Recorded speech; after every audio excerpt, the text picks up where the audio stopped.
Hey everyone, welcome to News Chord, where military strategy meets macroeconomic reality. Air Force One has officially gone wheels up from Beijing.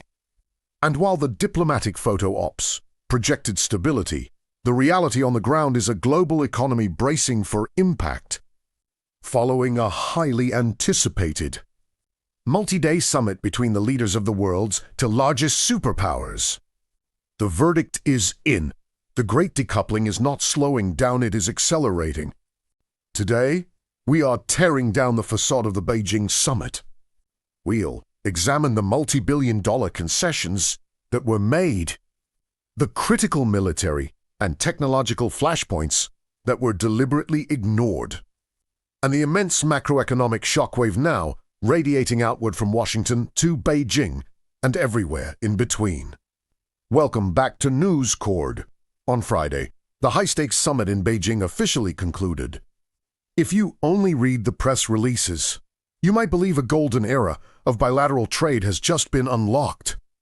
The administration is touting the meeting as a massive success, highlighting a pledge from Beijing to ramp up its purchases of American agricultural exports and energy products. The marquee headline, of course, is China's commitment to a massive multi-billion-dollar order for U.S. commercial aircraft, a lifeline for American manufacturing and a highly visible political victory. But in the realm of grand strategy, these are band-aids on a bullet wound. Purchasing jets and soybeans balances a temporary trade ledger, but it does absolutely nothing to resolve the structural war currently being waged over global hegemony. The markets and global defense ministries are looking right past the agricultural agreements and focusing entirely on what wasn't said. Behind closed doors, there was zero consensus reached on the issues that actually dictate the next century of power: advanced technology, critical minerals, and the militarization of the Pacific. The most glaring omission from the summit's resolutions was the escalating Semiconductor Cold War. Right now, a silicon curtain is descending across the global economy. The U.S. continues to aggressively restrict China's access to the cutting-edge semiconductor chips required to train next-generation artificial intelligence, alongside the extreme ultraviolet lithography machines needed to make them. In retaliation, Beijing holds the ultimate trump card, a near monopoly on the extraction and refinement of the rare earth minerals like gallium, germanium, and antimony that the West desperately needs to build its own technology and defense systems. The failure to reach a détente on this issue during the summit confirms a terrifying reality for global supply chains. The weaponization of trade is permanent. We are moving from a world of hyper-globalization, where corporations built supply chains based on the cheapest labor, to a world of fragmented, national security-driven economies. This means structural inflation for the West, as the U.S.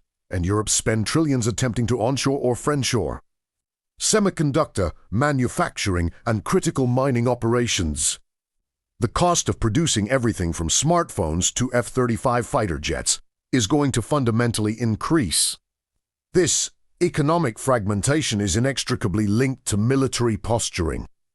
While the leaders smiled for the cameras in Beijing, naval assets from both nations continued to operate in dangerously close proximity across the South China Sea and the Taiwan Strait. The summit did not produce any binding de-escalation protocols for the Indo-Pacific. For Washington, the defense of Taiwan and the assurance of open maritime shipping lanes remain non-negotiable. For Beijing, sovereign control over these waters is a core, unyielding national interest. The macroeconomic ramification of this unresolved standoff is a permanent risk premium placed on the Pacific. The South China Sea sees over $3 trillion of global trade pass through its waters annually. With no diplomatic breakthrough achieved, maritime insurance rates for cargo vessels operating in the region remain elevated.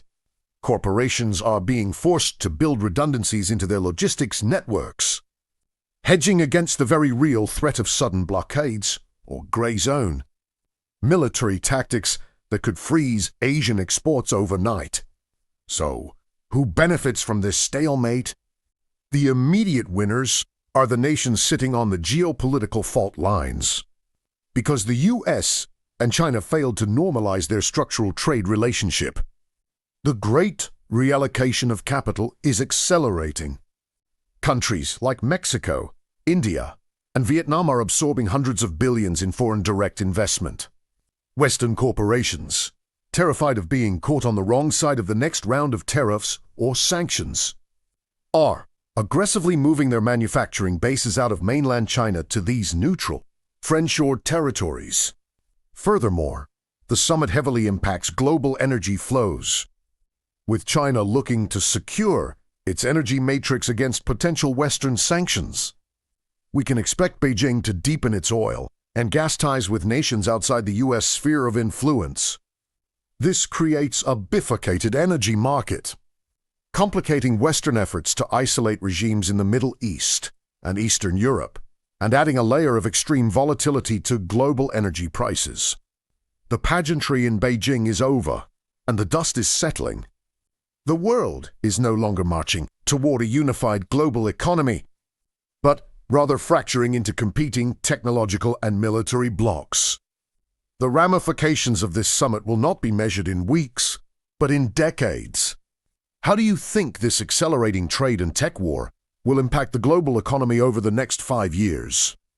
Will the push to onshore manufacturing succeed, or will it trigger massive inflation? Let me know your thoughts in the comments below.